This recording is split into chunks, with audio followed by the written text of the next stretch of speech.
So I know a lot of you guys have been waiting for this last talk. I'm going to call Valerio from Raycash. We got some spoilers about what he's going to talk about today. So thank you so much for being here with us, and we're excited. Thank you. Do you have a clicker somewhere? You do. Eccolo.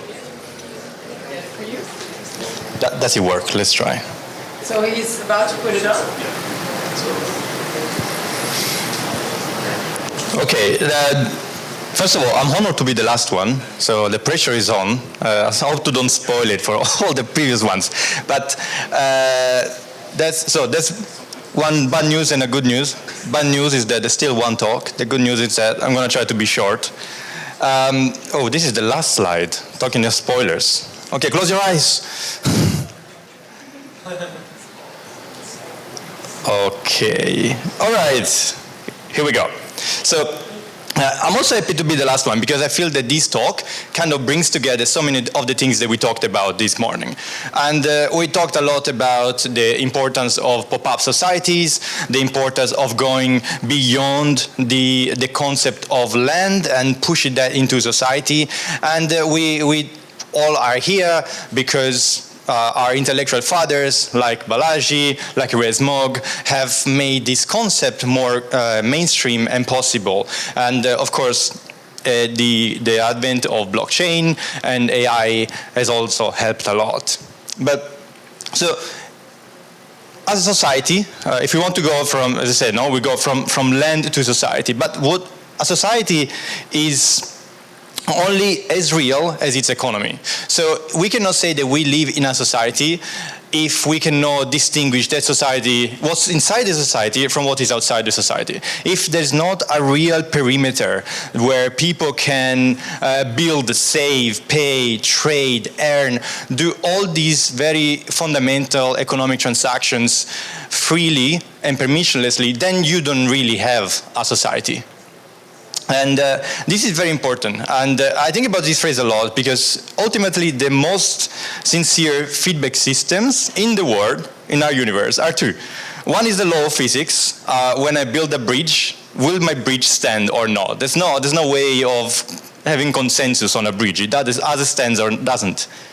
And the other one is free markets. Free markets are incredibly important tools to arrive to some ground truth, to arrive to the conclusion of your projects, of your ideas, and see if they actually stand. And this is because money is the ultimate governance tool. So every time that we spend some money, we're actually voting. And that vote is very precious to us. Every time we spend $1 on one thing, is another dollar non-spent on something else. So we're making a binary choice. And that is also our ultimate skin in the game.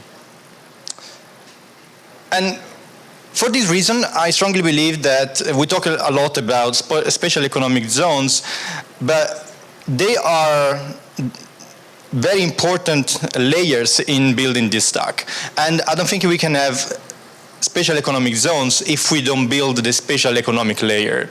And without a special economic layer, all the special economic zones, what a mouthful, remain trapped into a legacy system. And if you're trapped into a legacy system, then you cannot keep the value circulate internally in what you're trying to build into your society. You cannot observe the output, the value. What is the GBP of what you're trying to build? Is it creating value or not for its citizens?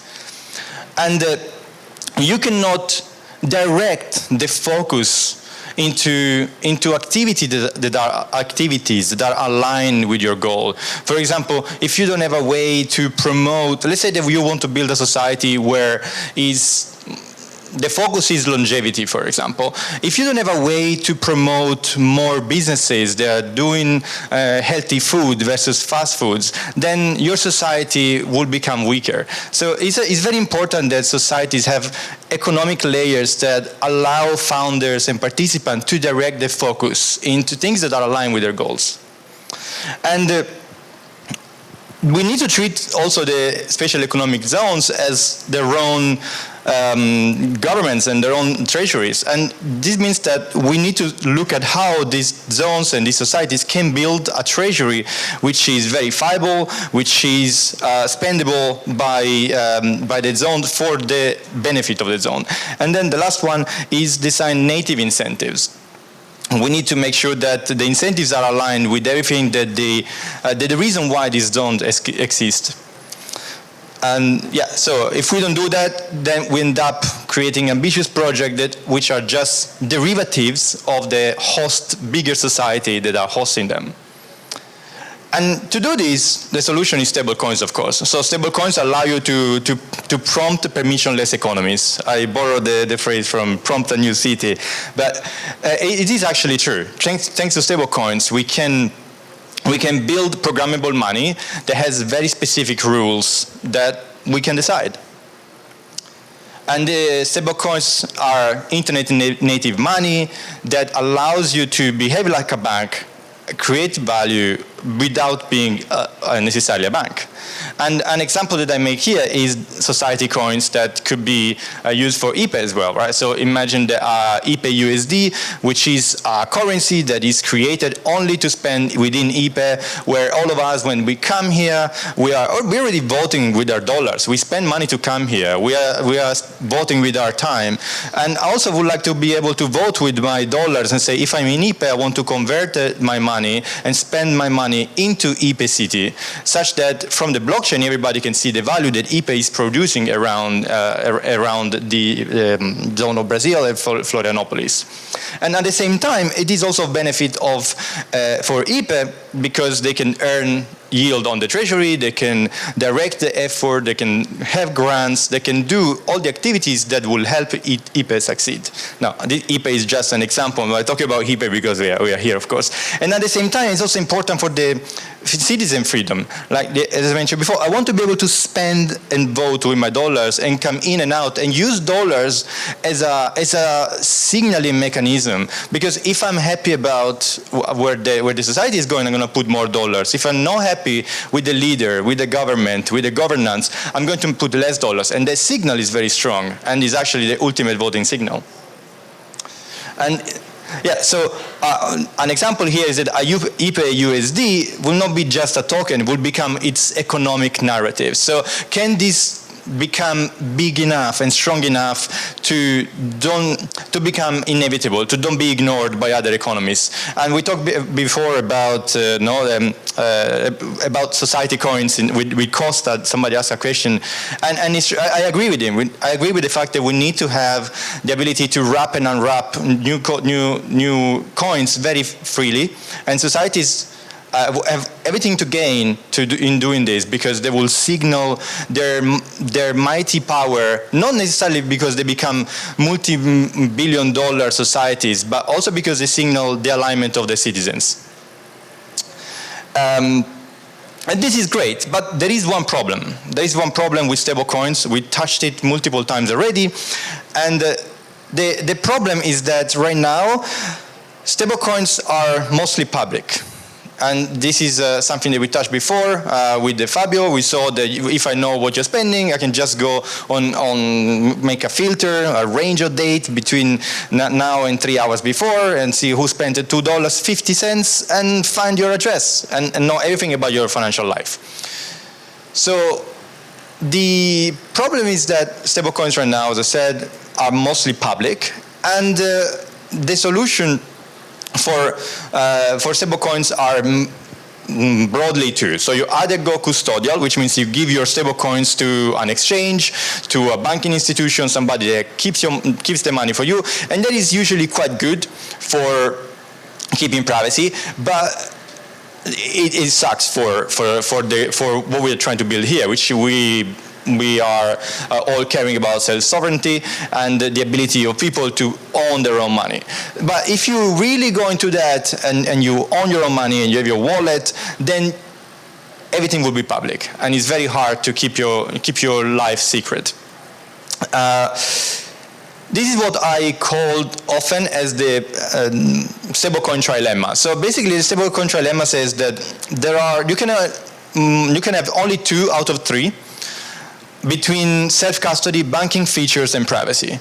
We already touched some things on this layer, on the top right, right? We talked about Zcash, for example.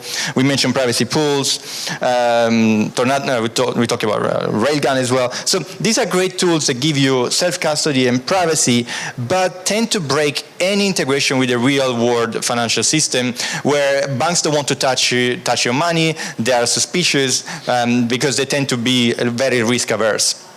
And then on the left, we find all the other tools where there is self-custody and banking features, like we mentioned ETFI and Gnosis Pay. Today with Fabio, we saw that basically there's no privacy with those things. And at the bottom, we find all those tools that are centralized, like exchanges and similar. So in general, it seems very hard to have all three of them. And this is important to solve because we reach an inflection point. So we know the stablecoins are mainstream. I mean, this chart is actually just a few months old and is already outdated. It's now even much bigger than that. The Genius Act is helping a lot. Now the stablecoins have gained a lot of acceptance by the traditional financial system. And there are a lot of new innovative solution for privacy that allow people to create their own programmable privacy that makes it possible to select the things that you want to make public and to whom. So there is a solution to the trilemma, and the solution is to use confidential stablecoins with FHE, which is one technology to make information private and make that information visible only to the people that you want to, and make it possible to have money that is self-custody, which is compliant with all the regulations, because we can now, thanks to FHE, we can now make it visible to regulators, but not to the outside world. And this opens up the opportunity to finally convince banks and make sure that they accept our money. And the solution is Raycash, is the company that also you might see in the logo sponsoring the IPE. And Raycash is a global money account that is powered by confidential stablecoins. And we're honored to be here because we believe very much in all the ethos of the network states and startup societies, because we think that it's impossible for any of these endeavors to succeed if they remain trapped into the local financial systems. We all came here from around the world, and if I move to Brazil and I need to every time open a bank account in Brazil, and then I move to Dubai and need to open a bank account in Dubai, that is, I think, against the concept of this society that is now becoming bigger and bigger, of people that want to be detached from the land, that they want to participate to a global internet digital economy, and money moving on the internet is what makes it possible. So we built Raycash with these three concepts at core. We care deeply about ownership, freedom, and privacy. And Raycash is almost indistinguishable from any of your fintech apps. And it is not a new chain, not token, no new behavior. You just open it, you just deposit your money, and you immediately get granted a card, a bank account, and you are able to spend it with your card. You can pay in PIX, you can pay with wire, ACH, all the things that you would expect from that are table stakes now with any fintech app. And most importantly, you can do that without breaking your privacy.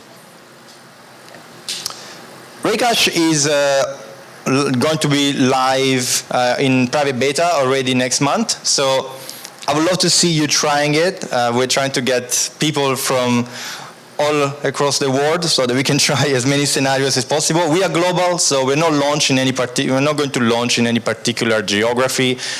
Everybody's welcome, and I hope that I can see you on Raycash very soon. Thank you very much.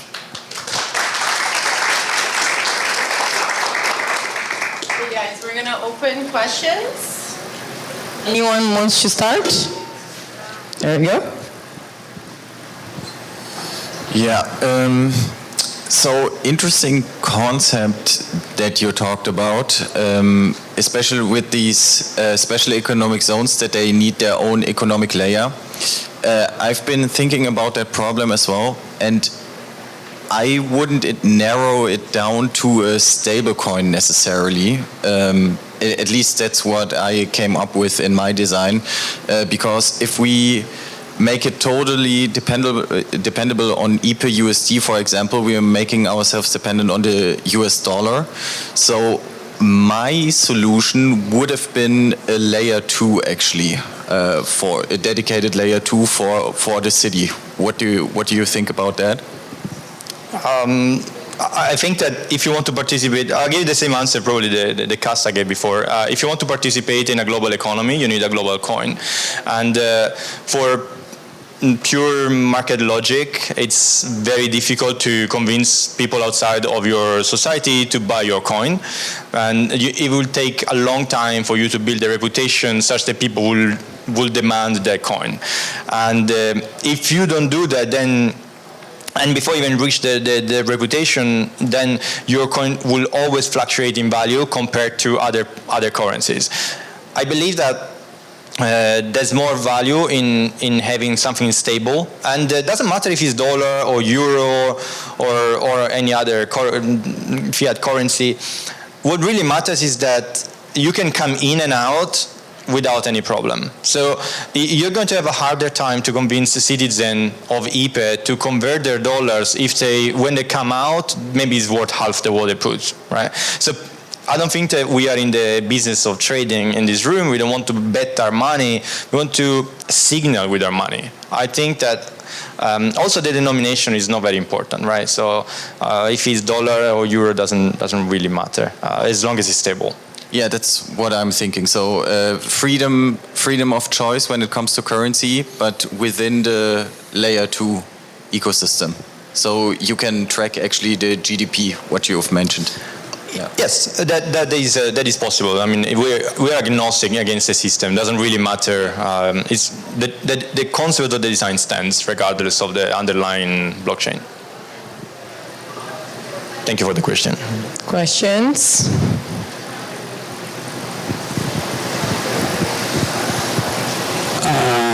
That's really interesting. I want to know, there is a monthly fee to use it? Like there are some chargers? No. We don't charge fee. We don't charge monthly fee. We don't charge payments. We don't charge almost any fee. We make money from the small interchange when you use the card. There's a tiny forex fee when you convert dollars to other things, but that's it. There's no ongoing cost for you.